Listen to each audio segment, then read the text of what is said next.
मेरी नई नई शादी हुई, लेकिन मेरा पति रात होते ही अपनी माँ के कमरे में चला जाता और जाते ही एक दिन जब मैंने देखा तो मेरे होश उड़ गए, क्योंकि वो तो अपनी माँ के साथ। मेरा नाम श्वेता है। मेरी शादी होने वाली थी। मेरे घर जो मेरे लिए रिश्ता आया था उससे मेरे माता पिता बहुत खुश थे, क्योंकि जिस लड़के के साथ मेरी शादी होने वाली थी उसके बारे में मेरे माँ बाप ने बहुत तारीफ़ सुनी थी। इतनी ज़्यादा तारीफ़ सुनी थी कि वो लोग मुझे भाग्यशाली कह रहे थे। उनका कहना था कि तुम बहुत भाग्यशाली हो, तुम्हारी शादी इतने अच्छे और समझदार लड़के के साथ हो रही है।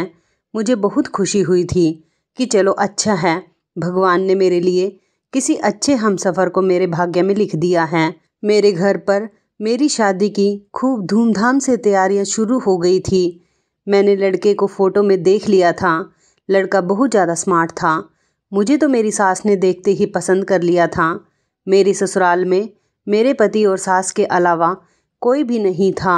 सुना था कि मेरे ससुर की मौत तो काफ़ी सालों पहले ही हो गई है और मेरे पति अपनी माँ के इकलौते बेटे हैं। हम तो 5 भाई बहन थे, 3 बहनें और 2 भाई थे। मैं बहुत अमीर फैमिली से बिलोंग करती थी। मेरे माँ बाप ने शादी में मुझे सब कुछ दिया था, किसी चीज़ की कमी नहीं छोड़ी थी और मेरी शादी धूमधाम से की थी। मैं भी हर लड़की की तरह विदा होकर अपने ससुराल चली गई थी। ससुराल जाने के बाद मेरे दिल में भी हर लड़की की तरह हजारों अरमान थे। मैं बस यही चाहती थी कि मेरा पति मुझे बहुत प्यार और मोहब्बत देने वाला हो, मेरी इज्जत करने वाला हो। मैं विदा होकर जैसे ही अपनी ससुराल आई तो वहाँ पर मैंने देखा कि मेरा स्वागत करने के लिए वहाँ कोई भी मौजूद नहीं था। बड़े ही सिंपल तरीके से मेरा स्वागत मेरी सास ने ही कर लिया था। इधर मेरे पति भी मेरे साथ गृह प्रवेश करने के लिए अंदर तक नहीं आए थे। वो तो ना जाने कहाँ चले गए थे। मैं आज अपनी शादी वाले दिन पार्लर से तैयार हुई थी और बहुत ज़्यादा खूबसूरत लग रही थी। मेरी सारी दोस्त मुझसे कह रही थी कि जीतू तुम्हें देखते ही अपना दिल हार बैठेंगे। मेरे मायके वालों ने मेरी बहुत तारीफ़ की थी और सारे मेहमानों ने भी, लेकिन यहाँ ससुराल में तो मुझे कोई भी नज़र नहीं आ रहा था। घर में बड़ी ही खामोशी छाई हुई थी। ऐसा लग रहा था जैसे घर में शादी नहीं बल्कि किसी की मौत हुई है। मैं अपनी शादी से जितनी खुश थी, यहाँ आने के बाद मेरे चेहरे पर उतनी ही ज़्यादा मायूसी छा गई थी, क्योंकि हमारे घर की शादियाँ तो इस तरीके से नहीं होती। हमारे घर की शादियाँ बहुत धूम धड़ाके से की जाती हैं और 1 हफ्ते पहले ही सारे मेहमान हमारे घर पर आ जाते हैं। इधर अपने पति को भी अपने साथ ना पाते हुए देखकर मैं और भी ज़्यादा दुखी हो गई थी। भला मेरे पति को तो मेरे साथ होना ही चाहिए था। ऊपर से मेरे ससुराल का घर तो बहुत ही छोटा था, सिर्फ 2 कमरे थे और एक छोटा सा आंगन बना हुआ था, जबकि मेरे पेरेंट्स ने तो मेरे ससुराल की हर चीज़ की ही तारीफ़ की थी। उन्होंने कहा था कि तुम्हारे ससुराल का घर बहुत बड़ा है और तुम्हारे ससुराल वाले भी आदत के बहुत अच्छे लोग हैं। ससुराल आने के बाद मेरा दिमाग तो शक में पड़ गया था, पर मुझे इन सब से कोई मतलब नहीं था। जो हुआ सो हुआ। मैंने सोच लिया था कि मेरे पति मेरे साथ अच्छा रहेंगे तो मैं इस छोटे से घर में भी गुजारा कर लूँगी। मेरा गृह प्रवेश करवाकर मेरी सास ने मुझे मेरे कमरे में बैठा दिया था। मेरा कमरा बहुत छोटा सा था और यहाँ पर ना कोई सजावट थी, ना ही कोई सेज थी। मुझे ये सब देखकर बड़ी परेशानी हो रही थी कि आखिर में कहीं किसी गलत घर में तो नहीं आ गई। ये मेरी ससुराल ही है ना? ये सब सोच सोच कर मेरा सिर दर्द करने लगा था। मैं बेड पर तैयार होकर अपने पति के आने का इंतज़ार करने लगी। थोड़ी देर के बाद मेरी सास कमरे में मेरे लिए दूध लेकर आई। उन्होंने मुझसे कहा कि लो, बहुत थक गई होगी, ये दूध पी लो। वो ये कहते हुए मेरे पास बैठ गई और मुझे इधर उधर की बातों में लगाने लगी। सास तो आदत से बहुत अच्छी लग रही थी, क्योंकि उनके बोलने में बहुत मिठास थी। उनकी बातों के अंदाज से मेरे दिल को थोड़ी तसल्ली हुई थी कि चलो अच्छा है, सास की आदत तो अच्छी है। घर छोटा है या फिर घर में सुनसान है, ये कोई इतना बड़ा मैटर नहीं था। मेरी सास काफ़ी देर तक मुझसे बातें करती रही। मैं उनसे बातें तो कर रही थी, लेकिन मेरा ध्यान अपने पति पर था। रात इसी तरह से बातों में ही गुजरती चली जा रही थी, लेकिन मेरा पति अभी तक कमरे में नहीं आया था। थोड़ी देर के बाद मेरी सास कमरे से बाहर चली गई। मैंने गहरी सांस भरी थी कि चलो अब मेरा पति कमरे में आ जाएगा, लेकिन मेरी सास कमरे से जाते हुए मुझे एक बात कह देती। उन्होंने कहा था कि बहू, जो भी काम हो मुझे ही बता देना, कमरे से बाहर निकलने की जरूरत नहीं है, वरना बहुत पछताओगी। मैं उनके इन अजीबोगरीब शब्दों पर दंग रह गई थी और खामोश हो गई थी। मुझे लगा कि शायद इनका दिमाग खराब हो गया है। अब मैं शादी करके अपने ससुराल आ गई हूँ तो यही मेरा घर है, भला कमरे में रहकर ही मैं सारे काम कैसे कर सकती हूँ? मुझे किसी न किसी काम के लिए तो कमरे से बाहर जाना ही पड़ेगा। वो मुझे अजीब अंदाज में देखती हुई कमरे से बाहर चली गई थी। उनके जाने के थोड़ी देर के बाद मेरा पति कमरे के अंदर आ गया था। वो बहुत जल्दी में था। उन्होंने कमरे में आते ही मेरे हाथ में एक बैग थमा दिया और कहने लगे कि ये तुम्हारी मुँह दिखाई है, तुम्हारा गिफ्ट है, मैं अभी जा रहा हूँ, सुबह बात करते हैं। वो बात ख़त्म करके कमरे से बाहर जा चुके थे और मैं शॉक्ड रह गई थी।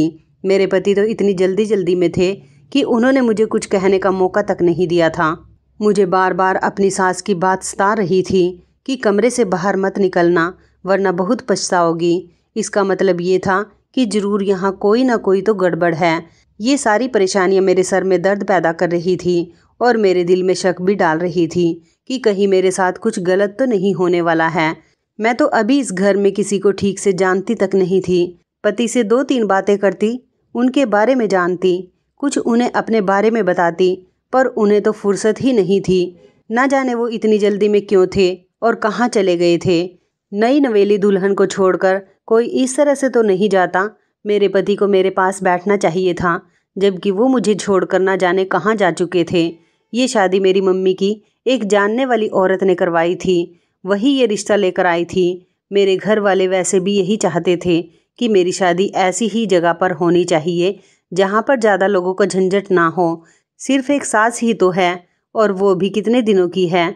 बाकी ये सब कुछ मेरे पति का ही तो है। मेरे पति के आगे पीछे कोई भाई या बहन भी नहीं है। हमारे सारे रिश्तेदार तो मेरे रिश्ते पर बहुत खुश थे।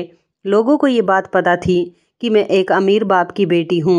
मेरे पिता मेरी शादी अच्छे तरीके से करेंगे और बहुत ज़्यादा दहेज देंगे, और मेरे माता पिता का कहना भी यही था कि हम अपनी बेटी की शादी उस घर में करेंगे जहाँ पर घर के मेंबर बहुत कम हो, लड़का पढ़ा लिखा हो और अच्छा कमाता हो, ताकि हमारी बेटी राज करे।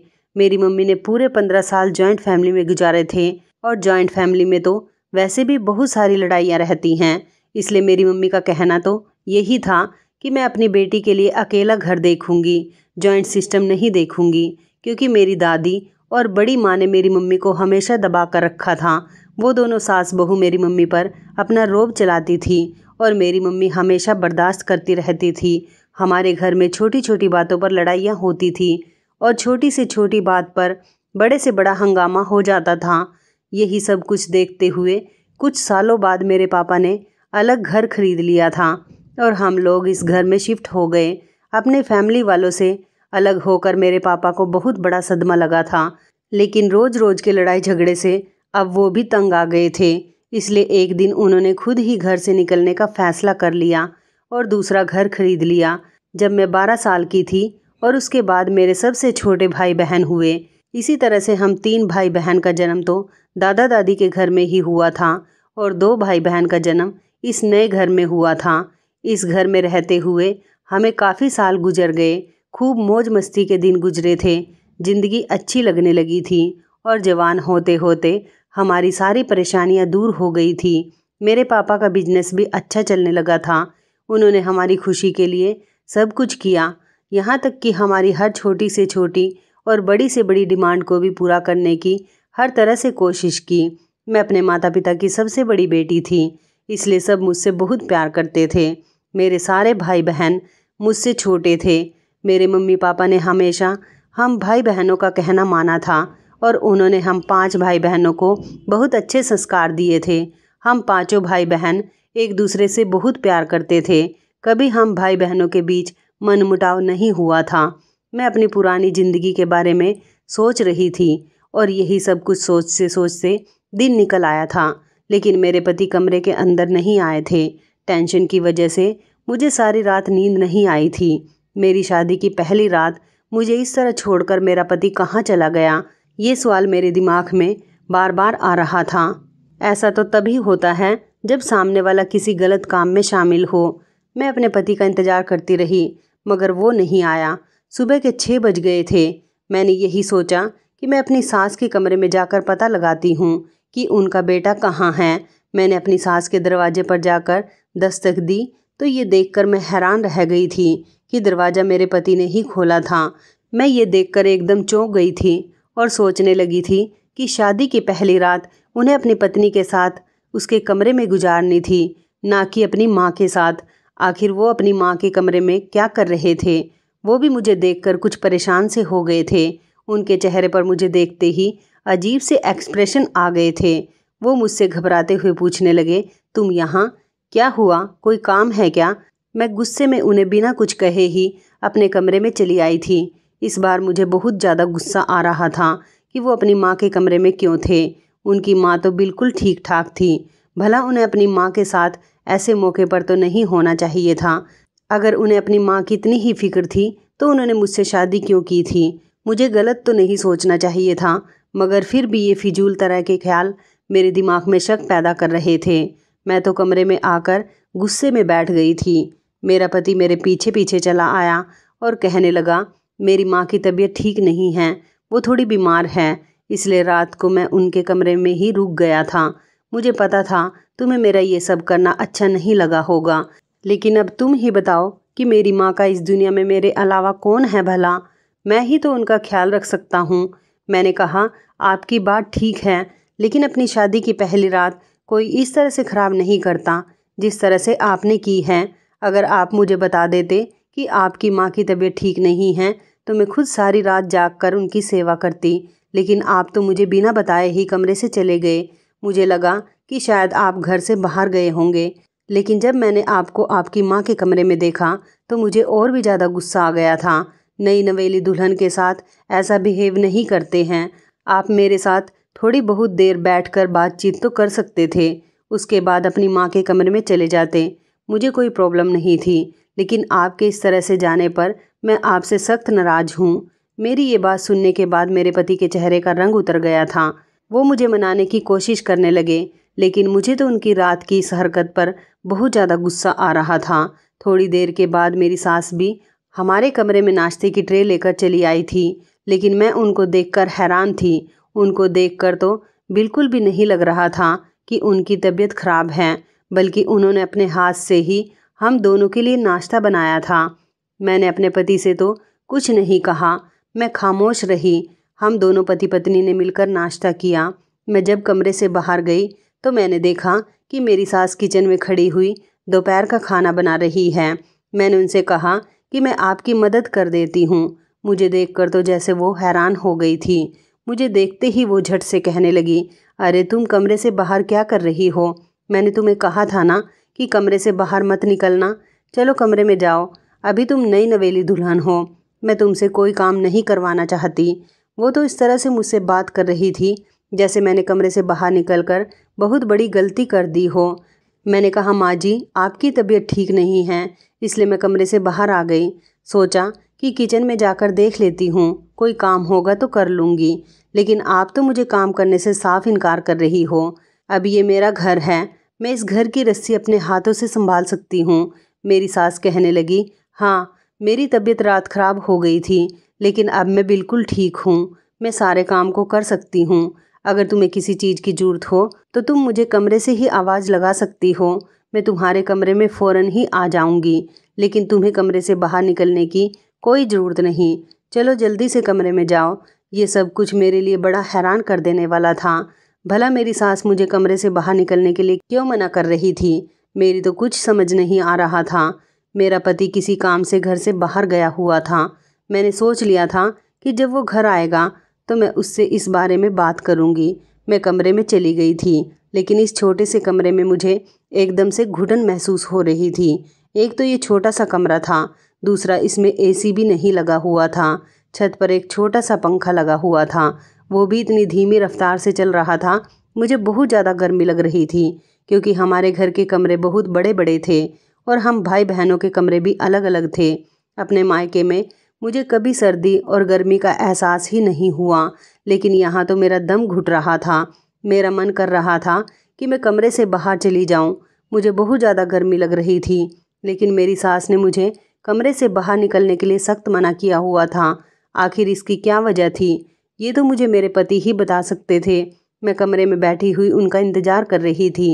मेरे पास मोबाइल भी नहीं था जो मैं अपने पति को कॉल कर लेती या फिर अपने मम्मी पापा को कॉल करके उनका हालचाल पूछ लेती। लगभग 2 घंटे के इंतज़ार के बाद मेरे पति घर आ गए थे। मुझे उनके बोलने की आवाज़ आ रही थी। शायद वो अपनी माँ से बात कर रहे थे, लेकिन वो अब की बार भी कमरे में नहीं आए थे। मुझे उनका इंतज़ार करते हुए बहुत देर हो गई। फिर मैं हार कर कमरे से बाहर निकल गई। मैंने अपने कमरे से बाहर जाकर देखा तो शायद मेरे पति अपनी माँ के कमरे में बैठे हुए थे। मेरी सास के कमरे का दरवाज़ा खुला हुआ था। मैं जैसे ही कमरे के दरवाजे की तरफ गई, तभी अचानक मेरे पति कमरे से बाहर निकल आए और मुझे देखते ही उन्होंने अपनी माँ के कमरे का दरवाज़ा बंद कर दिया और मुझसे कहने लगे, तुम यहाँ पर क्या कर रही हो? चलो आओ, हम दोनों कमरे में चलते हैं। मेरे पति ने मेरी कोई बात नहीं सुनी और मेरा हाथ पकड़कर सीधा मुझे कमरे के अंदर ले आए, जबकि उन्होंने अपनी माँ को कमरे में बंद कर दिया था। मुझे अच्छी तरह से ध्यान था कि मेरी सास सो नहीं रही थी, वो जाग रही थी और ये दोनों माँ बेटे आपस में कोई बात कर रहे थे। मेरे पति ने मुझे बातों में लगाने की कोशिश की और कहने लगे, तुम अभी नई नवेली दुल्हन हो, तुम आराम करो। मैंने अपने पति से कहा, देखिए संजीव, आपके घर में मेरा बहुत दम घुट रहा है। मैं छोटे से कमरे में गुजारा नहीं कर सकती। मुझे बाहर की ताज़ी हवा की ज़रूरत है।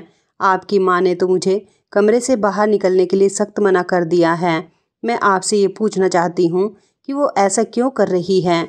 मेरे पति ने कहा, हमारे यहाँ नई नवेली दुल्हन कमरे से ज़्यादा बाहर नहीं निकलती, वरना अपशगुन हो जाता है। और अब तो तुम्हारी शादी को ढंग से 24 घंटे भी पूरे नहीं हुए। तुम अगर ऐसे कमरे से बार बार बाहर निकलोगी तो अपशगुन माना जाएगा। बस इसलिए माँ तुमसे मना कर रही है। मैंने कहा, लेकिन ऐसा कब तक चलेगा? मैं कैसे इस कमरे में गुजारा करूँगी? बहुत गर्मी हो रही है। अगर सर्दी होती तो कोई बात नहीं थी। मेरे पति ने मुझे प्यार से समझाया। कहने लगे, मेरी प्यारी श्वेता, तुम्हें फ़िक्र करने की ज़रूरत नहीं है। बस कुछ दिनों की बात है। ये पूरा घर तुम्हारा है। उसके बाद तुम अपनी मर्जी से इस घर में जहाँ चाहे वहाँ घूमना। मेरे पति ने इतने प्यार से मुझे ये बात कही तो मेरा दिल पिघल कर रह गया था। उन्होंने मुझसे कहा, चलो आओ, हम दोनों कुछ देर प्यार भरी बातें करते हैं। काफ़ी देर तक हम दोनों पति पत्नी एक दूसरे के साथ टाइम स्पेंड करते रहे और एक दूसरे के साथ बातें करते रहे। ये टाइम बहुत अच्छा था। सारा दिन किस तरह से गुजर गया कुछ पता ही नहीं चला। दोपहर को तो मुझे भूख भी नहीं लग रही थी और ना ही मेरे पति ने खाना खाया था। रात को मेरी सास अपने हाथ से खाना बनाकर हमें कमरे में ही दे गई थी।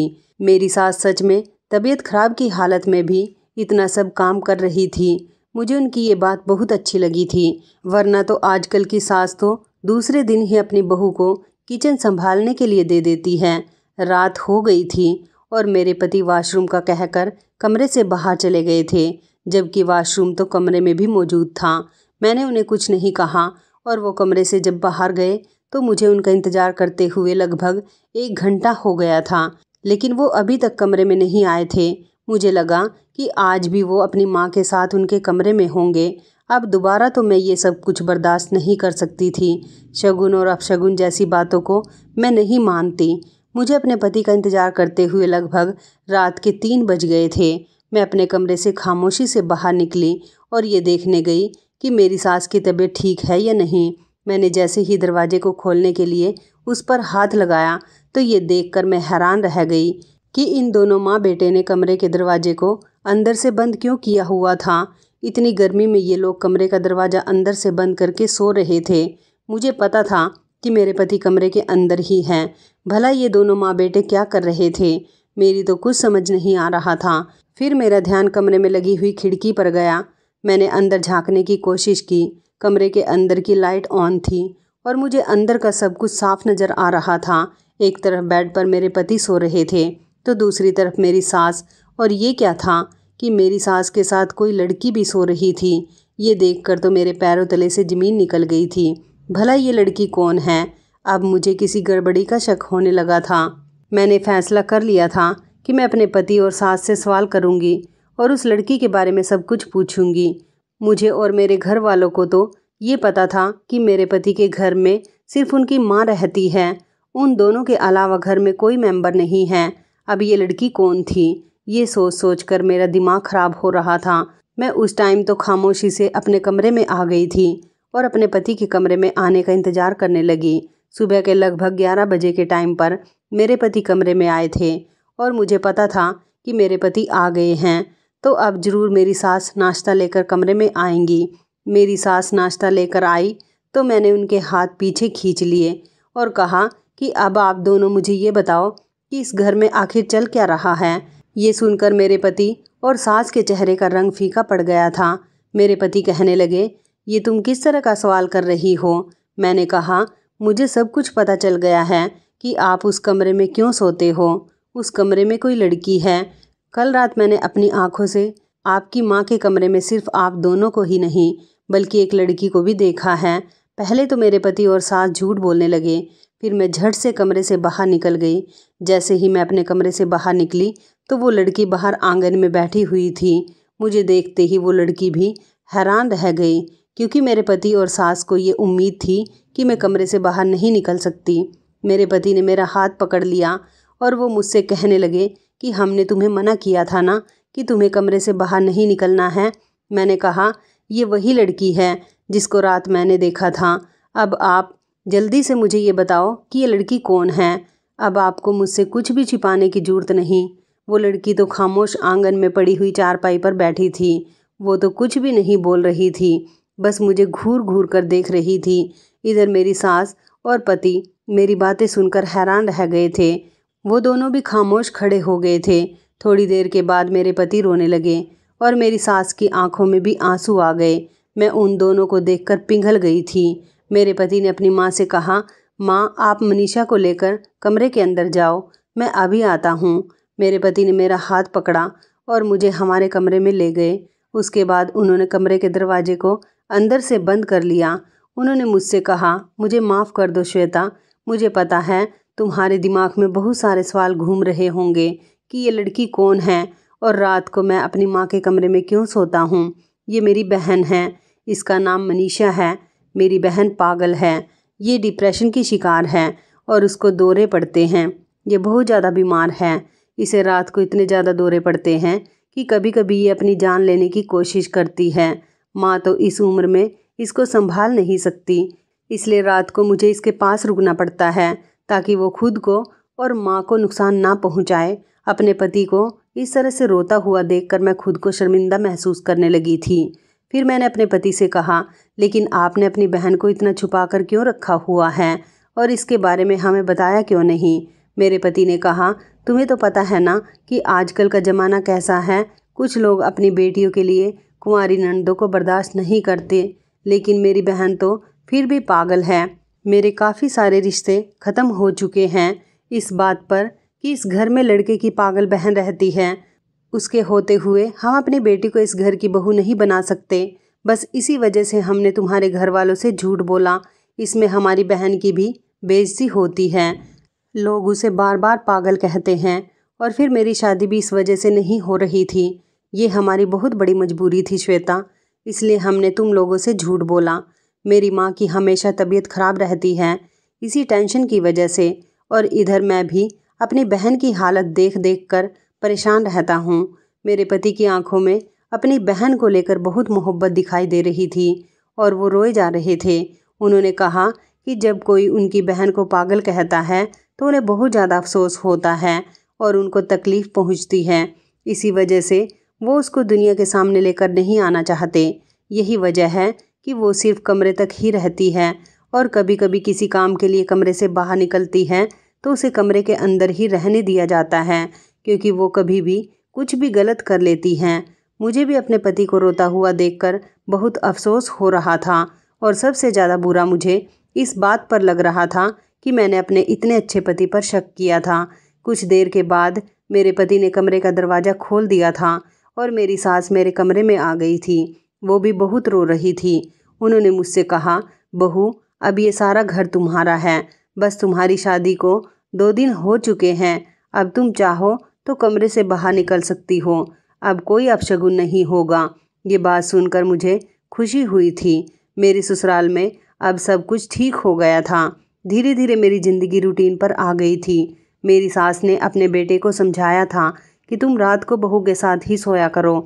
अगर बेटी कुछ गलत करने की कोशिश करेगी तो मैं तुम्हें बता दिया करूँगी। अब मेरे पति रात को मेरे साथ ही सोने लगे थे। मेरी ज़िंदगी ससुराल में अच्छी गुजर रही थी। मेरी शादी को 1 हफ्ता हो गया था। इस 1 हफ्ते में 5 दिन तो बहुत अच्छे गुजरे थे, लेकिन फिर एक दिन अचानक मेरे पति ने मुझसे कहा कि आज फिर मुझे अपनी बहन के कमरे में ही सोना पड़ेगा। वो यही बात कहकर कमरे से बाहर चले गए। वो चले गए और मैं सोचने लगी कि भला फिर ऐसा कब तक चलता रहेगा। क्या वो हर दूसरे तीसरे दिन इसी तरह से रात अपनी माँ के कमरे में ही गुजारेंगे, जबकि मेरी सास ने उन्हें कह दिया था कि तुम बहू के कमरे में सो जाया करो। लेकिन फिर भी मेरे पति को अपनी बहन की ही टेंशन लगी रहती थी। अगली रात भी यही हुआ था।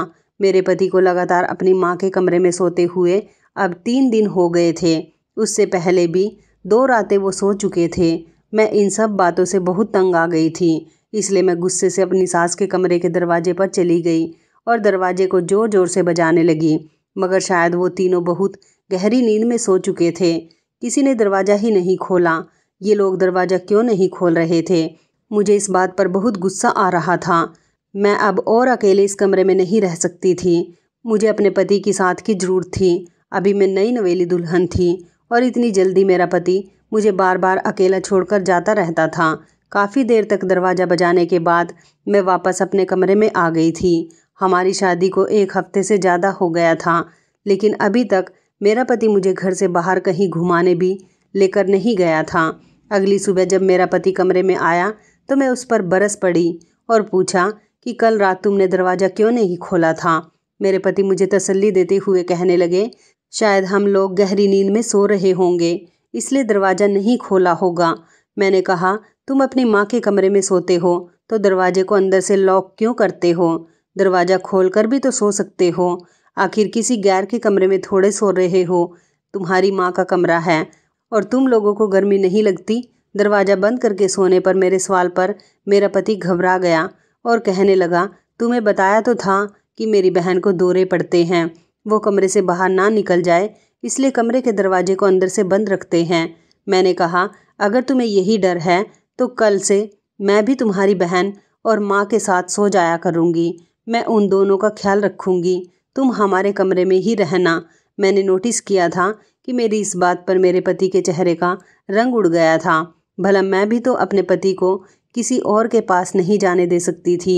मैं रोने लगी, मगर मेरे पति ने मुझे चुप नहीं करवाया और कमरे से बाहर चला गया। अगले दिन मेरी सास दोपहर के टाइम पर अपने कमरे में सो रही थी। मेरा पति घर पर नहीं था। मैंने खिड़की से झांक कर देखा तो मनीषा जाग रही थी। मैंने धीरे से मनीषा को आवाज़ लगाई और कहा कि दरवाज़ा खोल दो। उसने डर की वजह से मना कर दिया। वो कहीं से भी पागल नहीं लग रही थी, बल्कि बहुत ज़्यादा डरी हुई लग रही थी। उसने मुझे दरवाज़ा खोलने से साफ इनकार कर दिया। कहने लगी, तुम प्लीज़ अपने कमरे में जाओ, वरना तुम बहुत बड़ी मुसीबत में फंस जाओगी। मैं खामोशी से अपने कमरे में चली आई। न जाने ऐसा क्या राज था जो मेरी समझ नहीं आ रहा था, और मेरा पति इतना सब कुछ हो जाने के बाद भी अपनी बहन और माँ के कमरे में ही सो रहा था। न जाने ऐसी क्या बात थी कि मेरा पति मुझसे कुछ उखड़ा उखड़ा सा था। मैंने कुछ गलत नहीं कहा था। अगर मेरी जगह कोई और औरत भी होती तो वो भी अपने पति को अपनी माँ बहन के पास सोने नहीं देती। मैंने महसूस किया था कि मनीषा अपनी माँ और भाई से बहुत डर रही थी। मैं जब भी मौका देखकर खिड़की से बात करने की कोशिश करती तो वो बहुत डरी हुई लगती थी, लेकिन बात तो बिल्कुल सही तरीके से करती थी। पागल इंसान तो ऐसा होता है, जब बातें करता है तो उल्टी सीधी बातें करता है। लेकिन मनीषा हर बार मुझसे थोड़ा इंग्लिश और थोड़ी हिंदी में बात किया करती थी।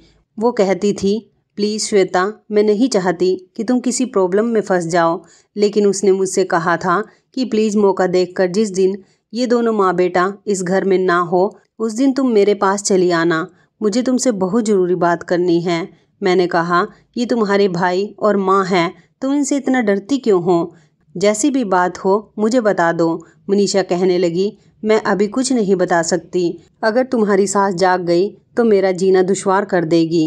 प्लीज़ तुम अपने कमरे में जाओ। और मैं जाकर बेड पर बैठ जाती हूँ। दोपहर के टाइम पर मेरी सास गहरी नींद में सो रही थी। मनीषा के पास मुझसे बात करने का अच्छा मौका होता, लेकिन हर बार वो मुझे कमरे में जाने के लिए कह देती थी। पता नहीं उसे किस बात का डर था। मैंने नोटिस किया था कि ये दोनों माँ बेटे मनीषा पर बहुत ज़्यादा सख्ती किया करते थे। उसे बिल्कुल भी कमरे से बाहर निकलने नहीं देते थे और ना ही मुझसे बात करने दिया करते थे। उस बेचारी को लवारिशों की तरह कमरे में बंद करके रखा जाता था। मेरी सास और पति बस उसी की रखवाली में लगे रहते थे। मुझे तो जैसे इस घर में लाकर भूल ही गए थे। मैंने एक दिन अपने पति से कहा कि तुम्हारी बहन को दौरे पड़ते हैं तो चलो उसे किसी अच्छे अस्पताल लेकर चलते हैं। मगर मेरा पति कहने लगा, तुम्हें फिक्र करने की कोई ज़रूरत नहीं, इसका इलाज चल रहा है। एक दिन मेरी सास और मेरे पति कहीं गए हुए थे। मौका अच्छा था, इसलिए मैं जल्दी से मनीषा के कमरे में चली गई। मैंने देखा कि दरवाजे पर लॉक लगा हुआ था। मुझे चाबी के बारे में पता था, इसलिए मैंने जल्दी से अपने पति के पुराने कपड़ों में से जाकर चाबी को निकाल लिया और कमरे का दरवाज़ा खोल दिया। लेकिन जैसे ही मैंने कमरा खोला, ये देखकर मेरी आंखें फटी की फटी रह गई कि मनीषा को तो जंजीरों से बांध कर रखा गया है। वो बेचारी बहुत बुरी हालत में कमरे में पड़ी हुई थी। मैंने जल्दी से उसका सिर अपनी गोद में रख लिया और मैंने उससे कहा, तुम्हारी ये हालत किसने की है? मनीषा मुझसे कहने लगी, प्लीज़ मुझे पानी पिला दो। मैंने जल्दी से उसे पानी पिला दिया। उसके बाद वो थोड़ा रिलैक्स हुई थी। मनीषा ने कहा, ये दोनों माँ बेटे कहीं गए हुए हैं, चलो हम दोनों इस घर से भाग चलते हैं। मैंने कहा, मनीषा तुम ये कैसी बातें कर रही हो? मनीषा कहने लगी, मैं सही कह रही हूँ। आज हम दोनों के पास इससे अच्छा मौका नहीं है। मैं तुम्हें सारी सच्चाई बताती हूँ। तुम जिसे अपना पति कह रही हो वह तुम्हारा पति तो है ही, साथ साथ मेरा भी पति है। मैं मनीषा की बात सुनकर अपने कानों पर विश्वास नहीं कर पा रही थी। मनीषा ने कहा, मैं सच कह रही हूँ, तुम उसकी दूसरी पत्नी हो और मैं उसकी पहली पत्नी हूँ। यहाँ हम लोगों के साथ शादी के नाम पर धोखा किया जा रहा है। मैंने मनीषा से कहा, लेकिन इन लोगों ने तो मुझे बताया कि तुम उसकी बहन हो। मनीषा कहने लगी, ये लोग तुमसे बार बार झूठ बोल रहे हैं और यहाँ जो भी तुम्हारी आंखों के सामने है ये सब कुछ झूठ है। मैं इस घर की बहू हूँ। मेरी शादी 4 साल पहले हुई थी, लेकिन मैं अपने दहेज में कुछ नहीं लेकर आई थी क्योंकि मेरे माता पिता बहुत गरीब थे। ये लोग मुझ पर रोज़ जुल्म किया करते थे कि अपने मायके से पैसे लेकर आओ। जो थोड़े बहुत जेवर मैं अपने मायके से शादी पर लेकर आई थी वो भी इन लोगों ने मुझसे लेकर बेच दिए थे। मुझसे शादी करके उसे किसी भी तरह की सहूलियत नहीं हुई थी। मेरे पति और सास ने सोचा था कि शादी करने के बाद वो मुझसे मेरे मायके से पैसे मंगवाते रहा करेंगे, लेकिन ऐसा कुछ भी नहीं हो सका। मेरे माता पिता इस काबिल ही नहीं थे, मैं उन्हें कहाँ से पैसे ला कर देती। इसलिए उसने मुझे कमरे में बंद कर दिया और मुझे मारने पीटने लगा। इन लोगों ने ये साबित कर दिया कि उसकी पत्नी मर चुकी है। मेरे माता पिता जब मेरा पता लेने के लिए यहाँ पर आए तो इन लोगों ने उन्हें धक्के मारकर वापस भेज दिया। वो लोग गरीब थे, इसलिए कोई कदम नहीं उठा पाए और यहाँ से खामोशी से चले गए। उसके बाद मेरे माता पिता भी ये सोचकर खामोश हो गए कि शायद उनकी बेटी मर गई है। फिर इस दरिंदे ने अपने काम को अंजाम देने के लिए दूसरी शादी करने का फैसला किया। इसने सोचा कि इस बार किसी अमीर बाप की लड़की से शादी करेगा ताकि उसके सारे जेवर और दहेज में जितना भी कीमती सामान आएगा उसे बेचकर ये माँ बेटे अपना खर्चा पूरा कर सके। क्योंकि हमारा पति कोई काम नहीं करता, वो बिल्कुल आवारा है और इसी सब को उसने अपना बिजनेस बनाया हुआ है। देखो श्वेता, इन लोगों ने तुमसे बहुत झूठ बोला है। अभी तो तुम्हारी शादी को सिर्फ 1-1.5 महीना ही गुजरा है। जब धीरे धीरे तुम्हारी शादी को कुछ साल गुजर जाएंगे और इस आदमी के पास कुछ भी नहीं बचेगा तो फिर ये तुम्हें मजबूर करेगा। तुम अपने मायके से जाकर पैसे लेकर आओ और अगर तुमने इस बात पर इनकार कर दिया तो फिर तुम्हारा भी हाल वैसा ही होगा जैसा मेरे साथ हो रहा है। ये माँ बेटा रोज़ कमरे में बंद करने के बाद मेरे साथ जुल्म करते हैं। ये चाहते हैं कि मैं किसी तरह से मर जाऊं और मेरा नामो निशान मिट जाए, लेकिन ऐसा हरगिज़ नहीं हो सकता क्योंकि अब इस घर में तुम आ गई हो। तुम्हारे होते हुए ये लोग मेरे साथ ज़्यादा कुछ नहीं कर सकते। सिर्फ ये लोग मुझ पर कड़ी नज़र ही रख सकते हैं क्योंकि तमाशा हो जाएगा। ये दोनों माँ बेटे मेरे साथ इसलिए सोते हैं कि कहीं मैं भाग ना जाऊं और कमरे से निकलकर मेरी मुलाकात तुमसे ना हो जाए। देखो, मेरा कहना मानो और जल्दी से अपने सारे कीमती जेवर लो और मेरे साथ भाग चलो। हम दोनों यहाँ से चलते हैं और पुलिस स्टेशन जाकर इन लोगों के खिलाफ रिपोर्ट दर्ज करवाते हैं। मनीषा की ये सारी बात सुनकर मेरे रोंगटे खड़े हो गए थे। मनीषा जिस हालत में रो रो कर मुझे ये सब कुछ बता रही थी, मुझे तो लग रहा था कि वो सच कह रही है, क्योंकि जिस दिन से मैं शादी करके यहाँ पर आई थी, मुझे इन लोगों पर शक तो तभी से होने लगा था।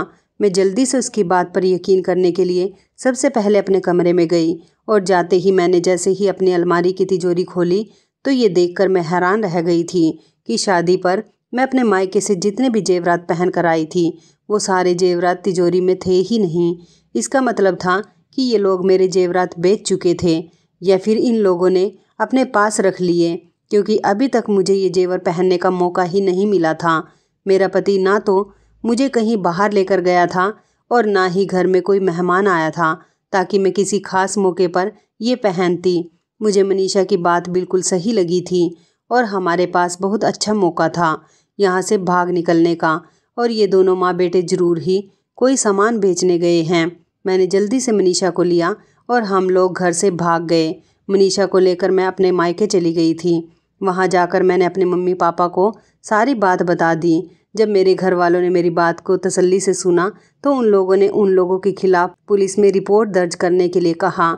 मेरे पापा ने घर पर ही पुलिस को बुला लिया, क्योंकि मेरे पापा की पुलिस से बहुत अच्छी जान पहचान थी। हम लोगों ने पुलिस को सब कुछ सच सच बता दिया और पुलिस ने उन दोनों माँ बेटे को अरेस्ट कर लिया, क्योंकि वो मनीषा पर बहुत ज़्यादा जुर्म कर चुके थे और मुझे भी बहुत बेवकूफ़ बना चुके थे। वो लोग इस जुर्म के लिए इनकार कर रहे थे, लेकिन जब पुलिस ने उनसे कहा कि इन दोनों के जेवर और कीमती चीज़ें कहाँ हैं, तो वो लोग शर्मिंदा हो गए और पुलिस की थोड़ी सी मार खाने के बाद दोनों माँ बेटे ने सारी सच्चाई कबूल ली। अब वो दोनों माँ बेटे सलाखों के पीछे हैं। मेरे पापा ने मनीषा को उसके माता पिता के घर भिजवा दिया। मनीषा के माता पिता अपनी बेटी को जिंदा देखकर बहुत खुश हो गए थे, वरना तो उन्होंने उम्मीद ही छोड़ दी थी कि उनकी बेटी जिंदा भी वापस लौट सकती है। मेरे माता पिता को इस बात की खुशी थी कि मनीषा की वजह से उनकी बेटी भी सही सलामत घर लौट आई है, वरना आने वाले टाइम में मनीषा के साथ साथ उनकी बेटी पर भी वही सब होता जो सब कुछ मनीषा के साथ हुआ था। भगवान की कृपा थी कि मैं ऐसे दरिंदे आदमी के अत्याचार का शिकार नहीं बनी थी। मेरी शादी कुछ दिनों बाद दूसरे लड़के के साथ हो गई थी। इस बार मेरे माता पिता ने बहुत छानबीन निकाल कर मेरी शादी की थी, लेकिन ये लोग बहुत अच्छे थे। अब मैं अपनी ससुराल में बहुत खुश रहती हूँ और मेरे माता पिता अब मेरी तरफ से बेफिक्र हैं। तो इस कहानी के बारे में आपकी क्या राय है, कमेंट करके ज़रूर बताइएगा। दोस्तों, आपको हमारी मज़ेदार कहानी कैसी लगी, आप हमें कमेंट बॉक्स में ज़रूर बताएं। यदि आपके पास भी ऐसी कोई प्यारी सी कहानी है या फिर ऐसी कोई कहानी जिससे कुछ शिक्षा मिले, तो आप हमारे साथ उसको ज़रूर शेयर करें। दोस्तों, यदि आपको हमारी ये वीडियो अच्छी लगे तो आप हमारी इस वीडियो को लाइक शेयर ज़रूर करें और ऐसी ही दिल को छू लेने वाली प्रेरणादायक कहानियाँ सुनने के लिए हमारे चैनल को भी सब्सक्राइब करें। यदि आप हमें फेसबुक पर देख रहे हैं तो आप हमारे फेसबुक पेज को लाइक और फॉलो ज़रूर करें। तो दोस्तों, फिर मिलते हैं ऐसी ही ज़बरदस्त कहानी या टिप्स के साथ नई वीडियो में। तब तक के लिए धन्यवाद। आप सभी अपना ख्याल रखना। आपका दिन शुभ व मंगलमय हो।